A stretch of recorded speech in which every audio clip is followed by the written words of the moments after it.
We begin tonight with independent progressive journalist Savannah Blackwell. Welcome. You've been in this studio many times.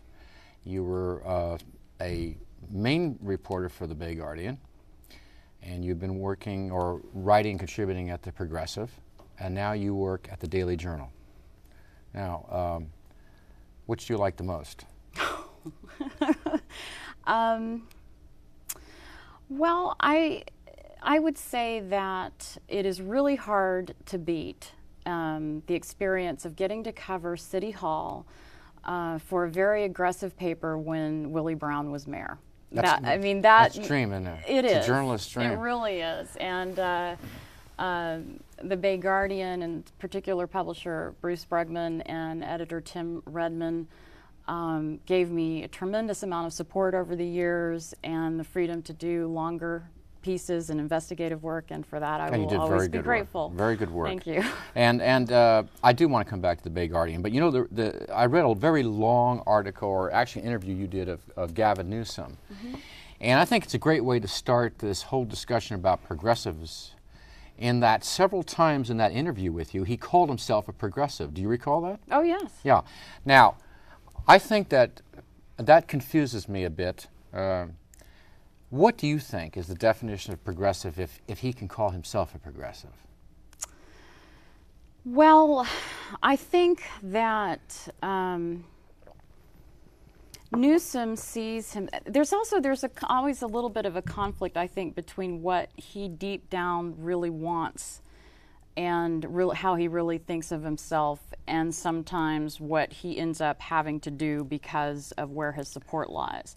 But I think that he likes to think of himself as a progressive in the vein, and he would tell you this himself, of Bobby Kennedy. That is, you know, the leader who he greatly admires, whose books he's read, whose speeches he's poured over the years. He talked about him when I first met him in 1997 when Brown had appointed him. So the term really started with a Republican, Teddy Roosevelt. Mm-hmm. It meant many things during the 30s and the 40s. I would say, wouldn't a Bobby Kennedy type liberal be considered just that, a liberal Democrat? I mean, if you asked other progressives in the city, would they say that's what we're talking about when we call ourselves progressive? I don't think they necessarily would. I mean, I think what progressive means in San Francisco, and again, you have to consider where you're talking about. I mean, San Francisco is a unique, almost island in terms of how the politics work here. And here, it isn't really a matter about how people feel about social issues. What it's about is money and who has it and land. And progressive here essentially means that you are supporting changing the tax structure in such a way that businesses and big businesses are forced to pay more. And planning, also same thing with developers. There's Yes. more exactions from developers. Right. It's more of a European socialist model. Right. It's about housing. I mean, I think one thing Did you say right? It is about the European socialist model? Which, let me define that for you. Sure. What I mean is that the socialists tolerate business because they will generate the taxes to carry out the social progressive programs. Right. Do you agree with that? Yes, I agree with Okay. that. I think that... So is Newsom a progressive? Well, no, not in that sense. Is the board? More so, yes. I mean, I think that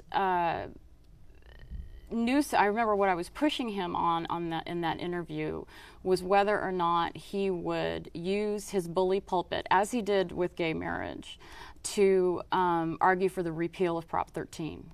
Because if there's anything that has devastated the public schools and our infrastructure in California, it is that measure. And I believe he said to you that that was on the state level and that he was going to stay out of that arena. Right, but so is gay marriage. So, you know, absolutely. He just, you know, that's not even just a state level; that's a national level. Right. So I think that he wasn't going to go there on that one, even though I think at that time was it Warren Buffett who had started talking about that. And but he was not interested in going there on that one. And then he lost Props K and L back in 2004. So did everyone involved with that, not just him. Mm-hmm. So the voters have a kind of they have some place in this table where progressives and liberal Democrats are bantering with each other. Well, I think where Newsom has troubles with the small businesses.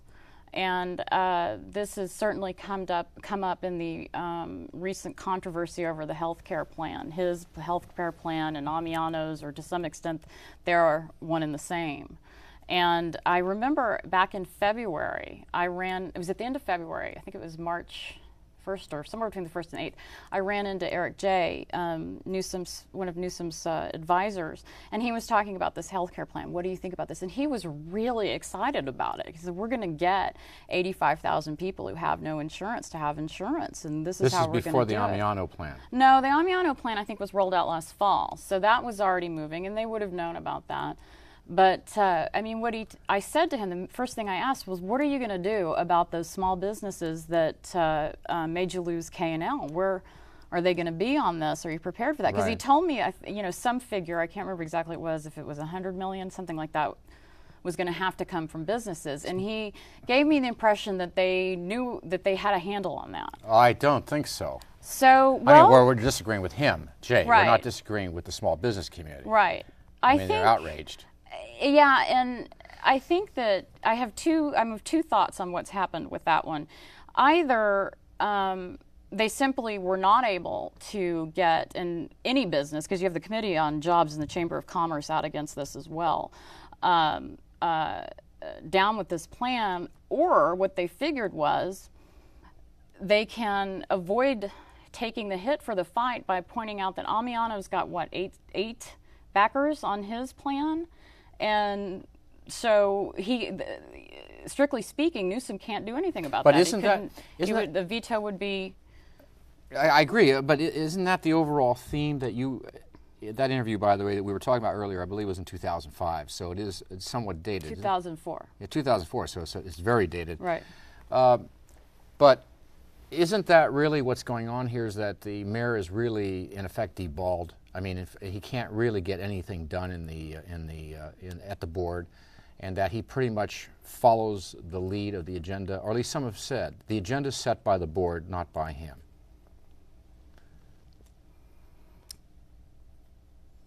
I don't know if I just think that the dynamics are about something different than what the board is doing.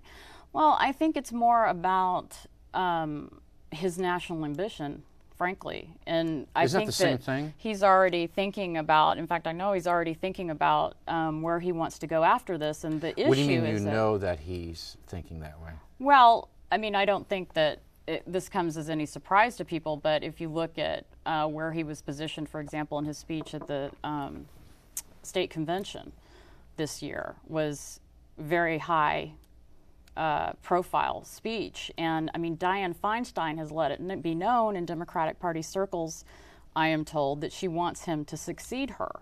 Now, to do that, first of all, a statewide race, I think, would be a little bit difficult considering the gay marriage. But consider this.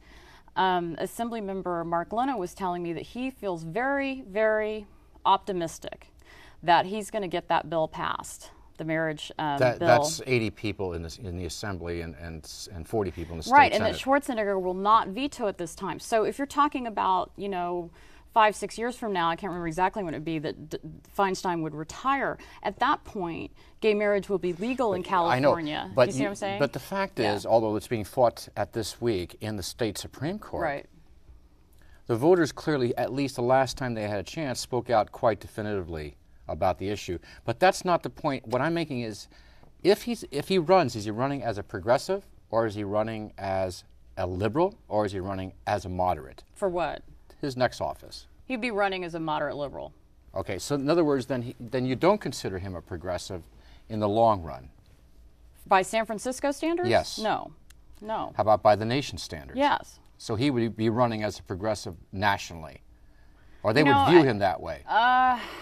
Progressive. Because what does progressive mean outside of San Francisco? Well, it means it's a derogatory Frankly, term. outside of San Francisco, I don't even hear many people use that term. Well, they are using it in Washington. Think so? Well, in a derogatory sense. The Republicans use it as a derogatory sense.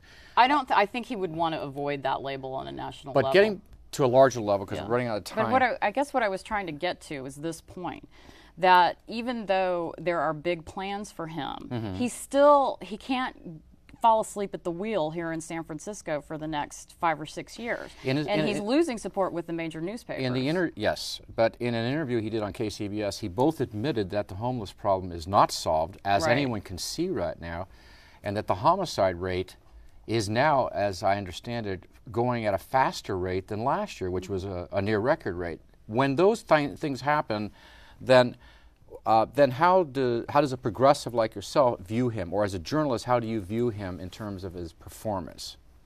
Well, frankly, when did he roll out his health care plan? That's been in the last, 3 to 4 weeks, something like that? Right. Frankly, I was really disappointed in what was going on. He seemed at that point to have lost steam.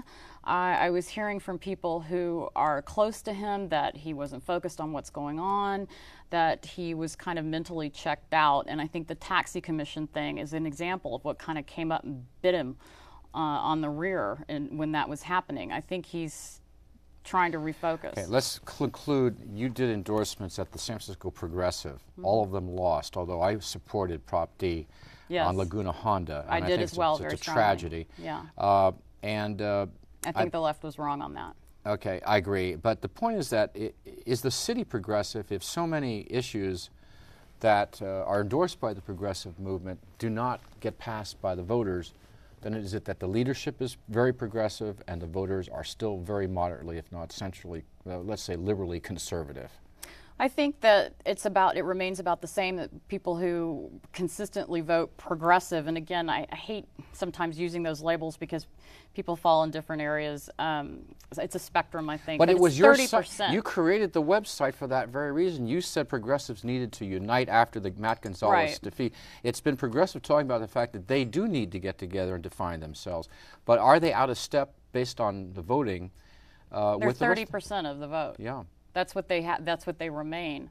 I mean, I think that the left. I remember back in 2000 when the anti-Brown slate swept into the Board of Supervisors, that I was actually not in a euphoric mood at the San Francisco Tomorrow Party right after that, because I knew that from then on it was going to get rougher, because no longer would there be one common enemy to unite around, in which you would have the neighborhood activists uniting with the very progressives in the sense of very progressive on taxation issues. You would not necessarily get that unity anymore, because once you get into power, then you see all the factions, come out. And I think that's true. I wouldn't say that there's a majority on the board that is progressive. Right. I mean, I think Aaron Peskin, for example, he is progressive on some issues. He's come forward with the business tax point, but he's a neighborhood activist. That's his background. Chris Daley, I think, is more an example of a hardline progressive. All right, Savannah Blackwell, we'd like to get you back because I think things are going to develop over the next year, especially next year or two, and it is difficult sometimes to get guests who do speak out openly in opposition to the powers that be. So thank you for being with us, and we'll be right back.